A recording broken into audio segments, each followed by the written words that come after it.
हरे कृष्णा। स्वागत है आपका कृष्ण पुस्तक के आज के सत्र में। 40वें अध्याय पर हम चर्चा कर रहे हैं, जिसमें अक्रूर जी भगवान की स्तुति कर रहे हैं। जिस अध्याय का नाम ही है अक्रूर जी द्वारा स्तुति।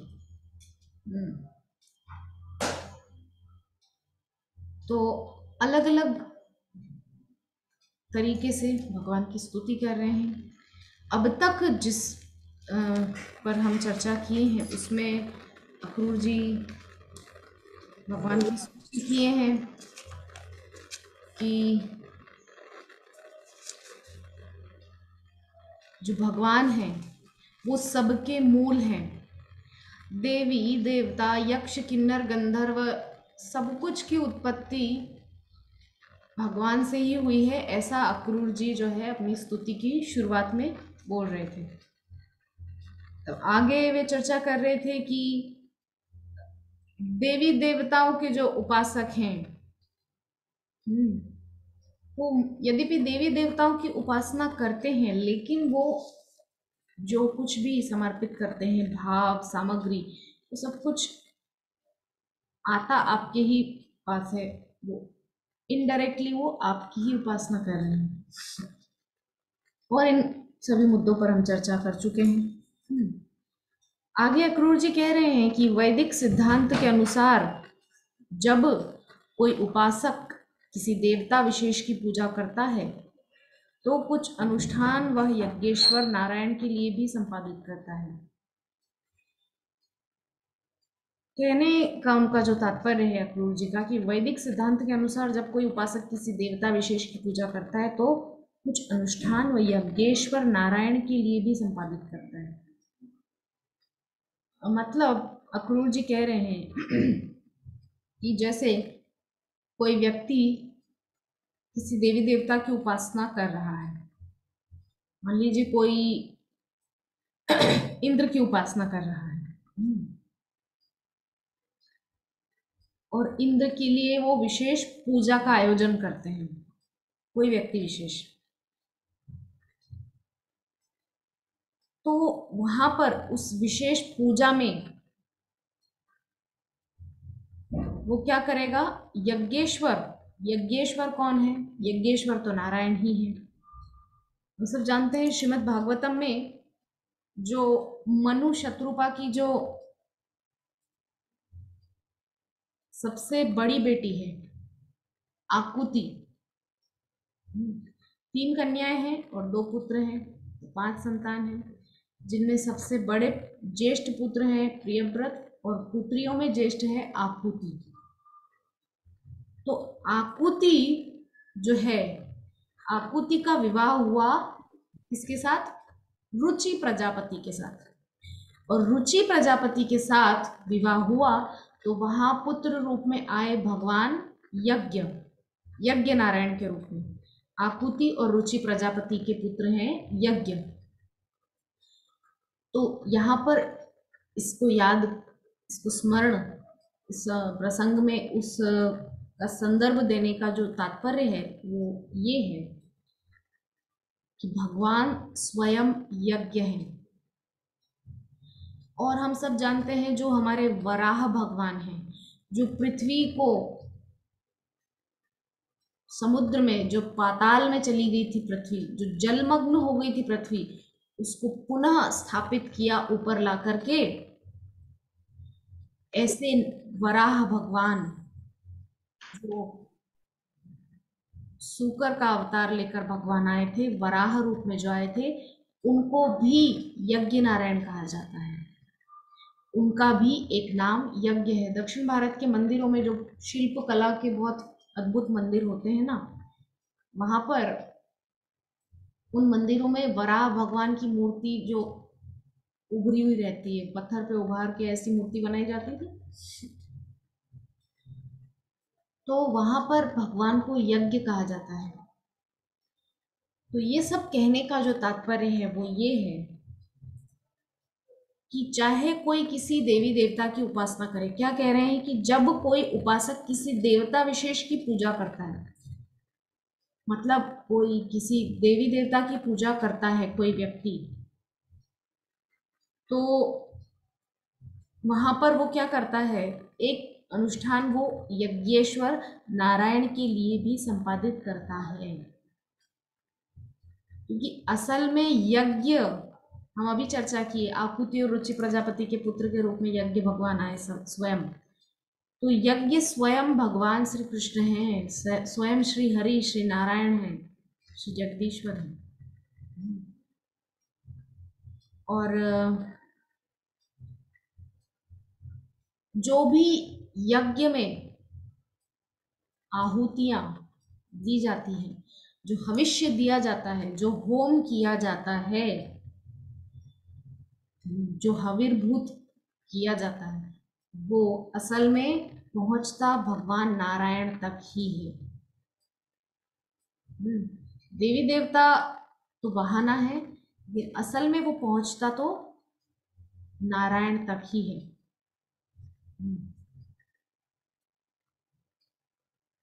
आगे कह रहे हैं, क्योंकि भगवत गीता के अनुसार नारायण अथवा श्री कृष्ण की अनुमति के बिना देवता अपने उपासकों की मनोकामनाएं पूर्ण नहीं कर सकते हैं। देखिए, बहुत सुंदर बात अक्रूर जी कह रहे हैं।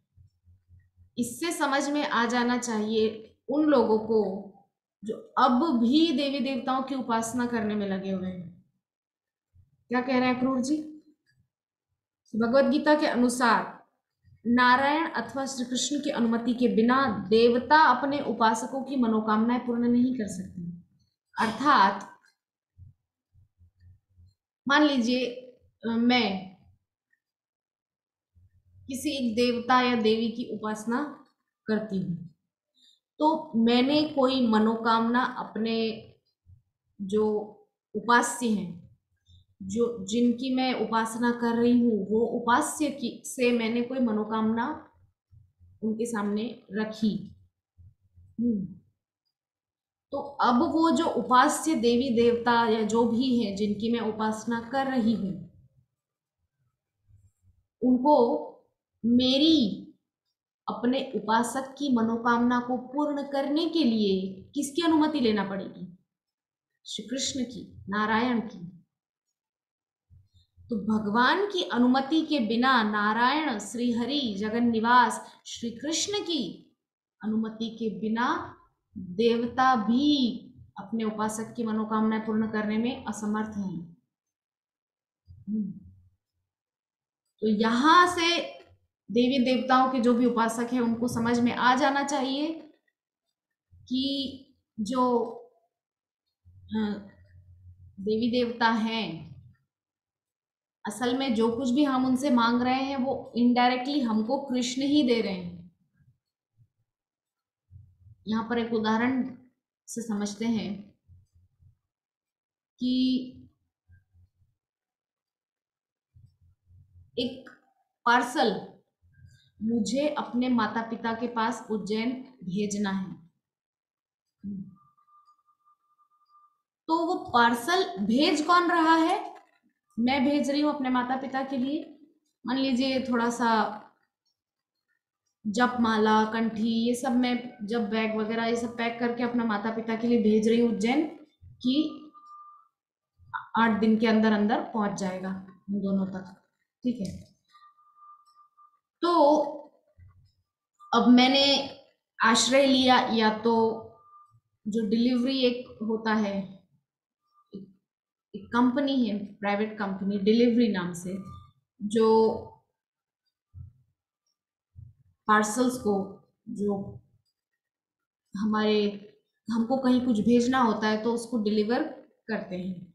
एक ऑप्शन ये हो गया। दूसरा ऑप्शन मेरे पास है स्पीड पोस्ट, यानी कि पोस्ट ऑफिस जाकर के मैं उसको स्पीड पोस्ट बनाऊं और स्पीड पोस्ट के थ्रू मैं उसको अपने पेरेंट्स तक पहुंचाऊं। दूसरा ऑप्शन।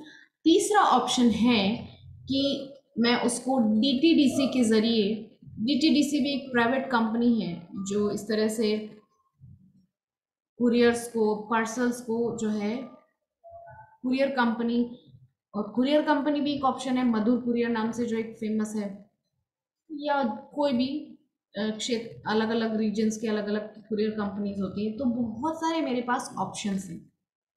ठीक है,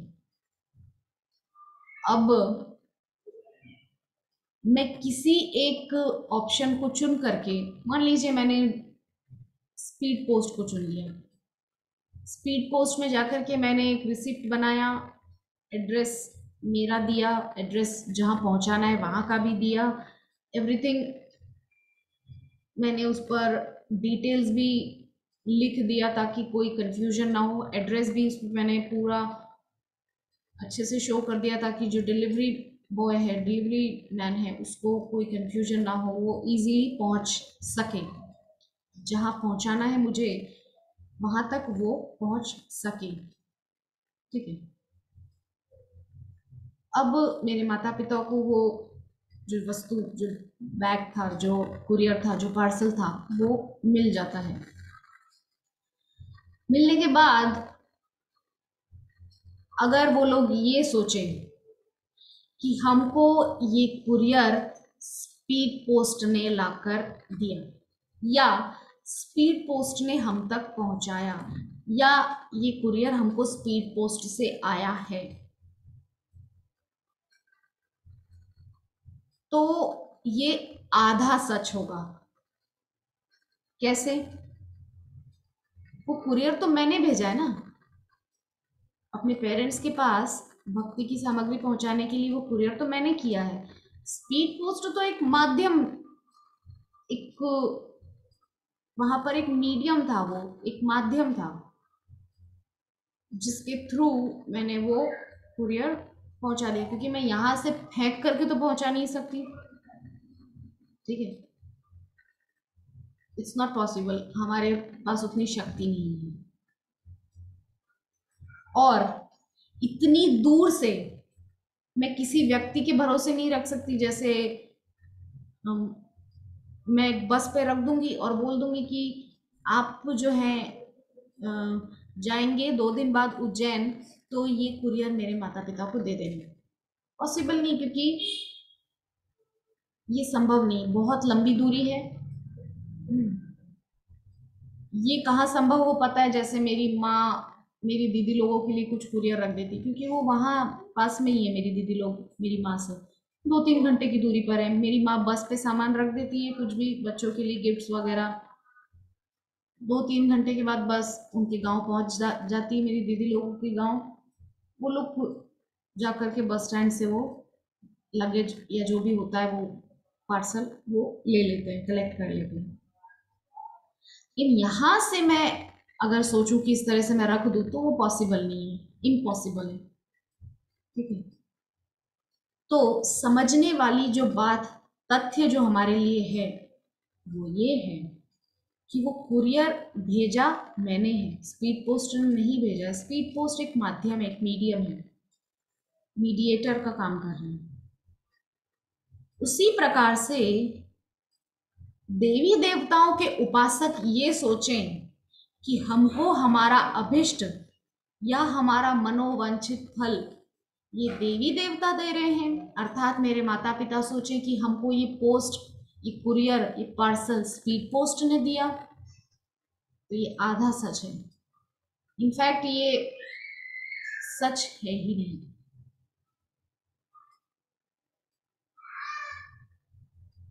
उपासक को, देवी देवताओं के उपासक को जो कुछ भी मिल रहा है वो आ रहा है सीधा सीधा कृष्ण से।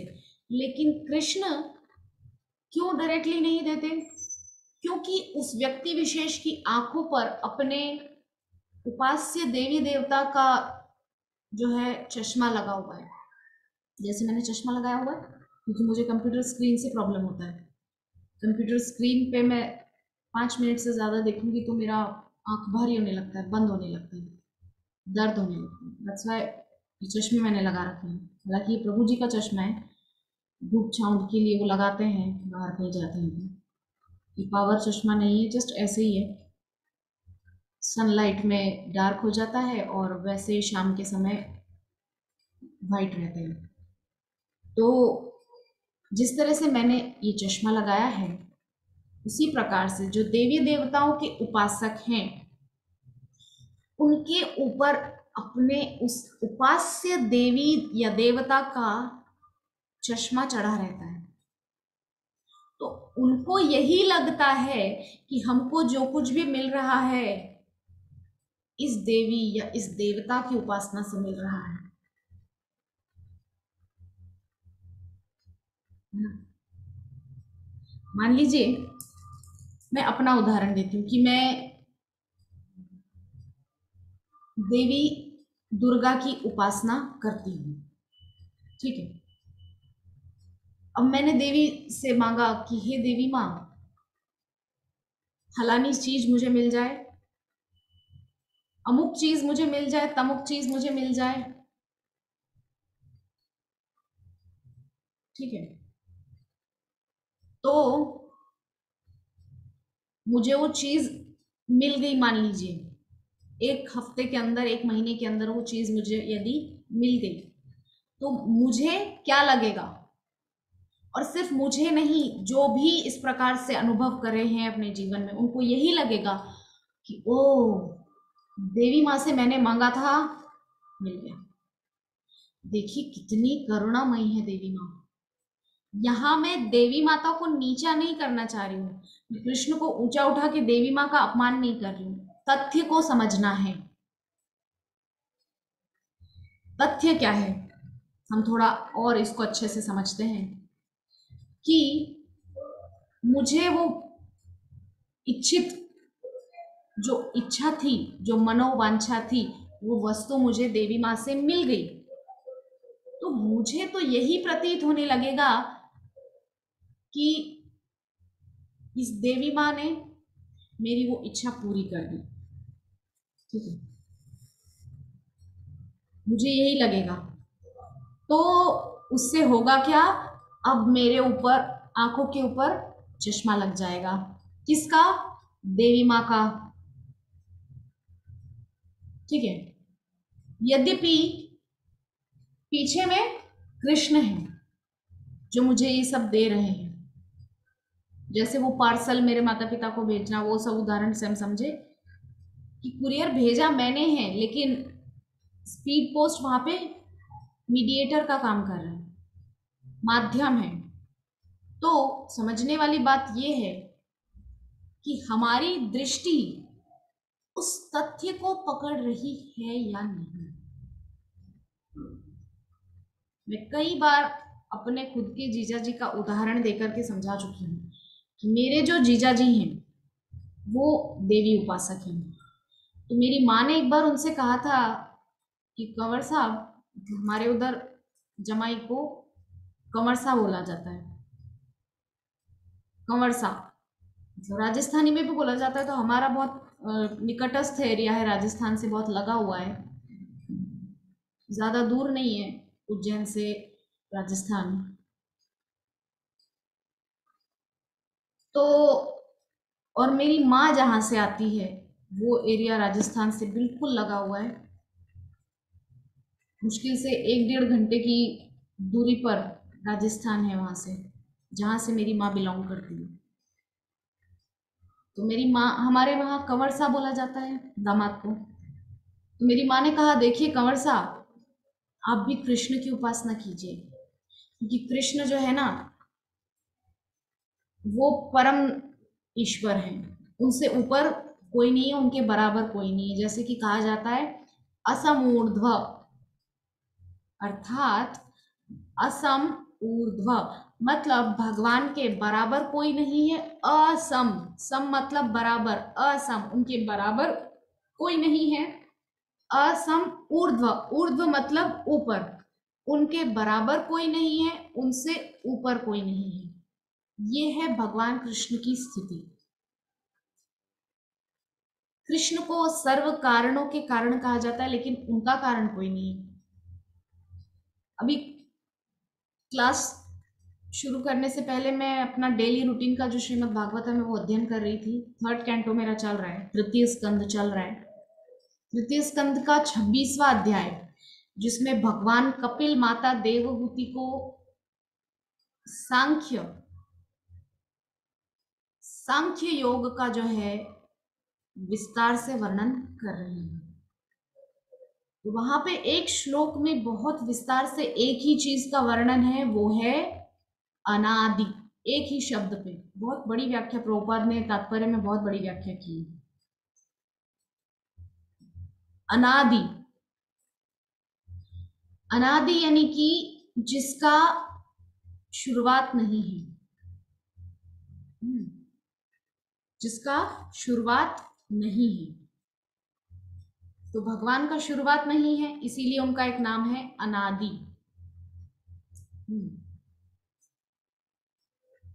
भगवान का एक नाम है Anadi. That means the supreme personality of godhead Krishna has no beginning. He is completely beginningless, endless. अर्थात जो परम पुरुषोत्तम भगवान श्री कृष्ण हैं, उनका आदि नहीं है, शुरुआत नहीं है, और उनका अंत भी नहीं है। वो शुरुआत के बिना है, अंत के बिना है। तो जब उनका शुरुआत नहीं है, अंत नहीं है, इसका मतलब उनका कोई कारण नहीं है ना। वो सबके कारण है, उनका कोई कारण नहीं है ना। तो असमूर्ध्व यानी कि उनसे बराबर भी कोई नहीं है, उनसे ऊपर भी कोई नहीं है। ऊपर होगा कैसे, वो सबसे ऊपर है ना। तो हम चर्चा कर रहे थे कि जो भगवान है श्री कृष्ण है, उनका नाम है असमूर्त। तो भगवान श्री कृष्ण सब कारणों के कारण हैं। अक्रूर जी भी अपनी स्तुति में शुरुआत में इसी पर चर्चा किए हैं। तो जो तथ्य है वो ये है कि मेरी माँ हमेशा जीजा जी को हमेशा समझाती रहती थी, लेकिन मेरे जीजा जी एक ही तर्क प्रस्तुत करते थे कि माँ देखो ऐसा है, ये जो कृष्ण है ना, इसकी भक्ति करने जाते हैं ये सब कुछ ले लेता है। कृष्ण लेने वाला देवता है, देने वाला देवता नहीं है। वहीं पर साइमल्टेनियसली उसकी इतर जो देवी है, मेरे जीजा जी के अनुसार वो ऐसे बोलते हैं कि जो देवी है वो सारी भौतिक सुख सुविधाएं हमको देती है। यथा जैसे कि आपकी बेटी मेरी पत्नी है, तो रहने के लिए एक अच्छा घर है, चलने के लिए एक गाड़ी है, दो पहिया, चार पहिया नहीं, दो पहिया ही है, लेकिन ठीक है, दो पहिया भी होना बहुत है। आज के समय में दो पहिया होना भी बहुत है। अपना खुद का व्यवसाय है, छोटी सी दुकान है लेकिन अपना खुद का है, दो बच्चे हैं। तो इस हिसाब से जो है देवी, वो सब कुछ दे देती है। लेकिन जो तथ्य है उसको मेरे जीजा जी नहीं समझ पाए, और उनको क्या लगा, जब उन्होंने एक इच्छा देवी माँ के सामने रखी और वो पूरी हो गई, तो उनको ऐसा लगा कि यही हैं जिनकी उपासना करने से मुझे भौतिक और आध्यात्मिक सब प्रकार के सुख मिल सकते हैं। लेकिन ये सच अधूरा है। कैसे? वो ऐसे कि जो देवी है वो इस भौतिक जगत की अधिष्ठात्री है, यानी कि इस भौतिक जगत की वो मालकिन है। तो उनसे भौतिक जगत की आप चीजें मांगेंगे तो संभवतः वह दे भी देंगी। लेकिन अगर आप उनसे आध्यात्मिक सुख की कामना करेंगे कि मुझे वैकुंठ मिल जाए, संभव नहीं है।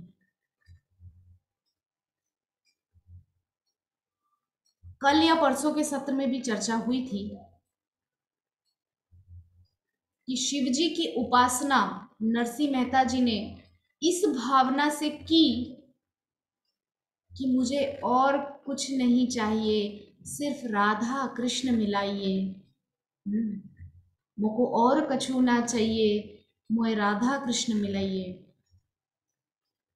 तो देवी देवताओं की उपासना यदि आप इस भावना को लेकर करते हैं तो निश्चित तौर पर आपको आध्यात्मिक जगत में भी कुछ उन्नति प्राप्त हो सकती है।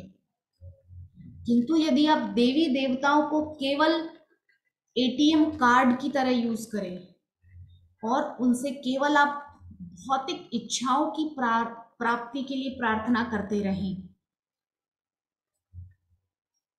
तो संभवतः वे आपको आपका इच्छित वर दे भी देंगे, लेकिन पलटकर ये नहीं देखने आएंगे कि आप कुएं में गिर रहे हैं या खाई में गिर रहे हैं। ठीक है। लेकिन कृष्ण कृष्ण अपने शरणागत को कुछ भी देने से पहले 10 बार सोचते हैं।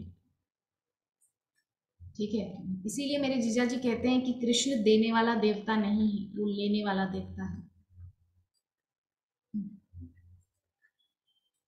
कृष्ण किसी को, सबसे पहली बात, अपने शरणागत को, अपनी चरण शरण में आए हुए को कृष्ण इतनी आसानी से कुछ भी नहीं देते। सुदामा जी को क्या एक झटके में उन्होंने सब कुछ दे दिया था? नहीं। 40 वर्षों का दारिद्र, 40 वर्षों की भयंकर गरीबी को झेला सुदामा जी ने, तब कहीं जाकर के कृष्ण को लगा कि हाँ, ये व्यक्ति ऐश्वर्य, धन, संपत्ति भोगने के लिए सही है, क्योंकि ये जो व्यक्ति है सुदामा, ये इतनी भयंकर गरीबी में भी इसने मुझे कभी भुलाया नहीं, ना मुझे भूला ना मुझे बुलाया। दोनों तथ्य बहुत समझने वाले, बहुत गूढ़ तत्व है। ना तो मुझे भुलाया ना ही मुझे बुलाया। कैसे?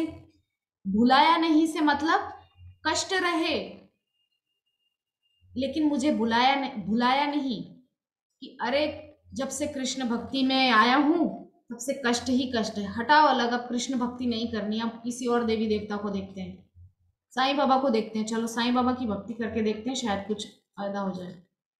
नहीं, सुदामा जी ने कृष्ण को भुलाया नहीं, सदैव उनका स्मरण बनाए रखा और कभी कृष्ण को बुलाया भी नहीं, कष्ट भी नहीं दिया कि देखिए थोड़ा आइए, देखिए आपके भक्तों की क्या अवस्था है, महीने में 1 या 2 दिन हमको खाने को मिलता है, हम पूरा पूरा महीना भूखा मरते हैं, इतने बच्चे, 4-5 बच्चे, पत्नी, मैं, हम सब, घर आए हुए अतिथि को भी हम कुछ नहीं दे पाते।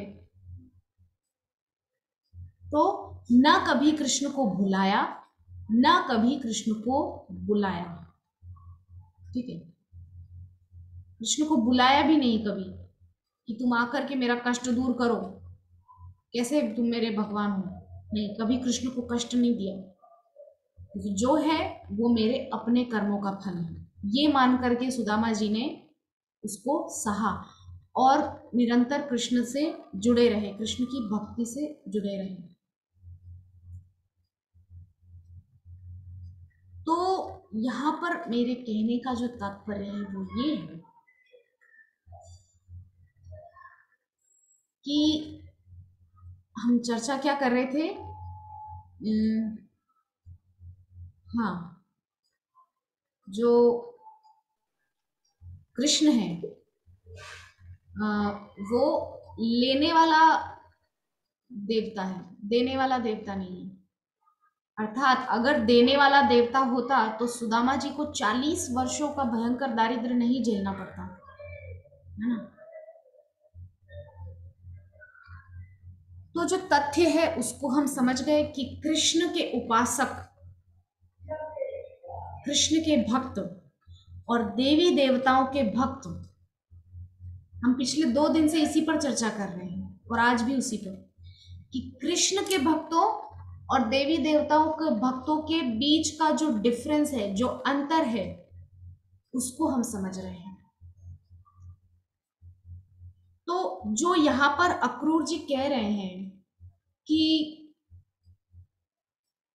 यदि कोई देवी देवता है, वो अपने उपासक को कुछ देना भी चाहता है तो उसको अपने ऊपर, देवताओं के ऊपर कौन है? भगवान है, नारायण है, कारणोदक्षाय विष्णु है, गर्भोदक्षाय विष्णु है, क्षीरोदक्षाय विष्णु है, ब्रह्मा है। ब्रह्मा को भी मान लीजिए, ब्रह्मा भी देवी देवताओं की श्रेणी में आ गए, उनको भी अपने उपासक को कुछ वरदान देना है तो अपने ऊपर, यानी कि गर्भोदक्षाय विष्णु, क्षीरोदक्षाय विष्णु, उनसे अनुमति। हम गरीब आदमी है इसलिए। तो समझने वाली बात जो है वो ये है कि हम लोग ये सोचें कि हमने उन देवी देवताओं की उपासना की, उन्होंने हमको हमारा अभिष्ट, हमारा मनोवांछित तुरंत दे दिया, लेकिन अक्रूर जी ने उस सब का पर्दाफाश यहां पर कर दिया है। क्या कह रहे हैं अक्रूर जी? कि देवी देवताओं को भी कुछ अपने उपासक को देना होता है तो पहले आपसे अनुमति मांगनी पड़ती है कि हम फलाने उपासक को, हमारा एक भक्त है, उसको हम जो है ये दे दे क्या? ठीक है। तो इससे हम समझ सकते हैं कि हम जिन देवी देवताओं पर इतना आस्था रखकर, इतना विश्वास रखकर ये सोचते हैं कि हमारी जो भौतिक कामनाएं हैं वो ये देवी देवता पूरा कर रहे हैं, तो ये हमारी मूर्खता है। मान लीजिए किसी के जीवन में बहुत कष्ट आया, मान लीजिए मैं अपना ही उदाहरण देती हूँ, किसी और का नहीं। मेरे जीवन में कोई कष्ट आया तो उस समय मुझे किसी ने कहा कि आप जानते नहीं, साईं बाबा जो हैं वो चुटकियों में दुख दूर करते हैं, चुटकियों में आपकी जो इच्छा है वो पूरी करते हैं। अच्छा, ऐसा है क्या? तो ठीक है, ले आए एक फोटो खरीद के साईं बाबा का, शुरू हो गया पूजा पाठ, गुरुवार के व्रत रखना शुरू कर दिए, साईं बाबा के व्रत रखना शुरू कर दिए। और हुआ क्या? साईं बाबा के व्रत रख रही हूं मैं आस्था रख रही हूं साईं बाबा में, और मेरी इच्छा पूरी होगी, सारा प्रॉब्लम सॉल्व हो गया, फिर से सब कुछ नॉर्मल हो गया, गाड़ी पटरी पे आ गई फिर से। तो मुझे क्या माइंड में क्लिक होगी, मेरे चित्त में क्या बात आएगी? ओ, साईं बाबा की पूजा की थी ना, देखो साईं बाबा की पूजा का फल देखो आप, 1 महीने के अंदर सारी प्रॉब्लम सॉल्व, जय साईं बाबा, अब तो कभी साईं बाबा का पीछा नहीं छोड़ना है। और हर महीने पहुंच जा रहे हैं शिरडी। आप लोगों ने यदि नाम सुना हो, शिरडी नाम से एक है, यद्यपि मैं यहाँ साईं बाबा का अपमान नहीं कर रही हूँ, मैं खुद करीब 5-6 बार शिरडी जा चुकी हूँ, अभी नहीं, पहले जब माता पिता के साथ रहती थी बहुत जाते थे हम लोग शिरडी, बहुत जाते थे।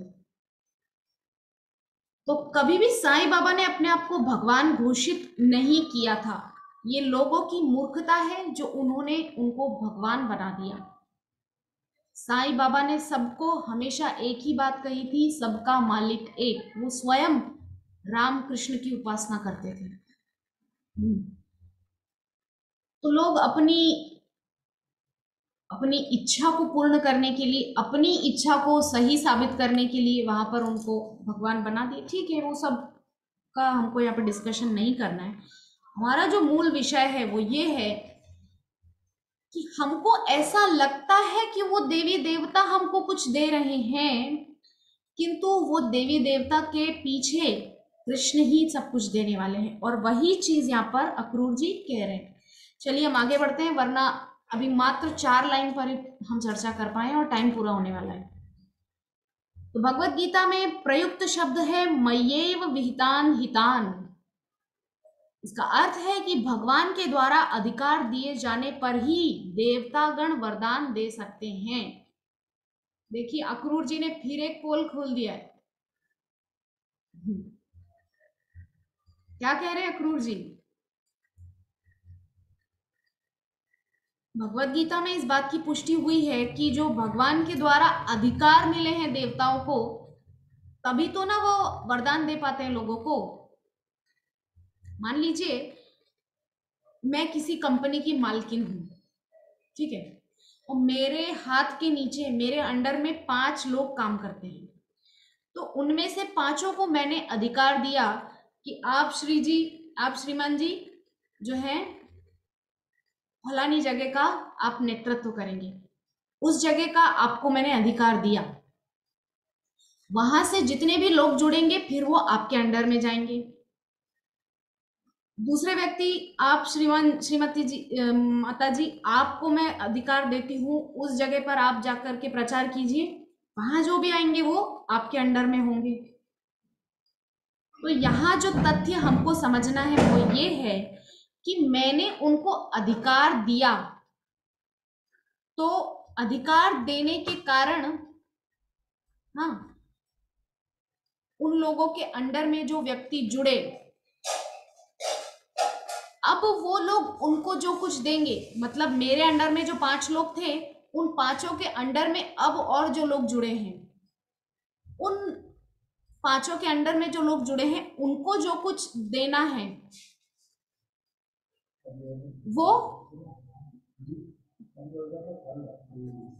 वो अधिकार मेरा दिया हुआ है उन 5 को। तो उनको जो कुछ भी देना है वो जाएगा मेरी ही तरफ से, क्योंकि उन 5 को अधिकार मैंने ही दिया है। तथ्य को समझना है। देवी देवताओं को भगवान ने अधिकार दिया है कि अगर किसी एक विशिष्ट वस्तु के लिए आपके पास कोई आए तो आप वरदान दे सकते हैं। मान लीजिए सुंदरता के लिए कोई जो है अश्विनी कुमारों की उपासना करते हैं,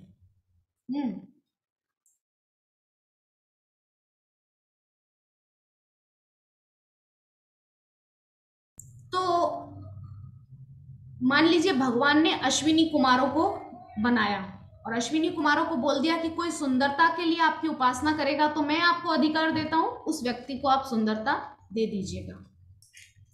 तो अधिकार किसने दिया? भगवान ने दिया। तो मूल में भगवान ही है। अक्रूर जी इस पूरी स्तुति के द्वारा क्या समझाना चाह रहे हैं? अक्रूर जी हमको क्या बताना चाह रहे हैं? हमको वो मूल तत्व समझना है। वो मूल तत्व ये है कि चाहे किसी देवी देवता की उपासना कोई करता हो, मूल में श्री कृष्ण है। उन देवी देवताओं को अधिकार कृष्ण ने दिया। उन देवी देवताओं के पास जो वरदान देने की शक्ति है वो कृष्ण से हमको मिली है। वो देवी देवता आए भी श्री कृष्ण से है। पहले ही हम चर्चा कर चुके हैं, विराट भगवान के श्री अंगों से अलग अलग देवी देवताओं का जो है उत्पत्ति हुई है। तो सबका मूल कृष्ण है। देवी देवता आ भी उनसे रहे हैं, शक्ति भी उनसे प्राप्त कर रहे हैं, सब कुछ अधिकार भी कृष्ण से उनको मिला है। तो हम समझ गए जो अक्रूर जी समझाना चाह रहे हैं कि सबका मूल है श्री कृष्ण। ठीक है, तो आज के सत्र को यही विश्राम देंगे। ज्यादा हम चर्चा कर नहीं पा रहे हैं, थोड़ा थोड़ा ही हो रहा है क्योंकि बहुत गूढ़ विषय है, उस पर चर्चा भी ज्यादा करने में मुझे आनंद आ रहा है। तो आज के सत्र को यही विश्राम देंगे। आप उपस्थित वैष्णवों में से यदि किसी का कोई प्रश्न हो तो आप पूछ सकते हैं, यदि नहीं है तो हम यही विश्राम करेंगे। हरे कृष्णा।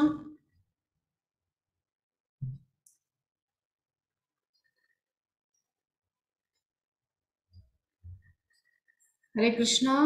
नंद किशोरी माता जी, धर्मपालक प्रभु जी, विभा माता जी, यदि आप में से किसी का कोई प्रश्न हो तो आप पूछ सकते हैं, वरना इस क्लास को मैं यहीं एंड करती हूँ।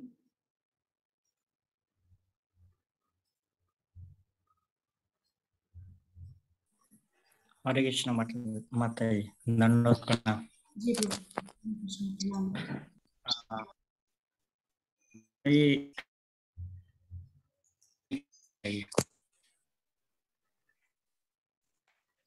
प्रश्न नहीं है, मुझे क्लियर सुनाई नहीं दिया। ठीक है, शायद प्रभु जी यही कहना चाह रहे हैं कि आज कोई प्रश्न नहीं है। और इसके अलावा भी माता जी लोग शायद व्यस्त हैं, कोई बात नहीं। आज के सत्र को हम यही विश्राम देते हैं। हरे कृष्णा कृष्ण कृष्णा हरे हरे, हरे राम राम राम हरे हरे। वांछा कल्पतरुभ्यश्च कृपा सिंधुभ्य एव च पतितानां पावनेभ्यो वैष्णवेभ्यो नमो नमः। ग्रंथराज श्रीमद् भागवतम महापुराण की जय। जगत गुरु श्रील प्रभुपाद की जय। निताई गौर सीतानाथ प्रेमानंदे। हरि हरि बोल।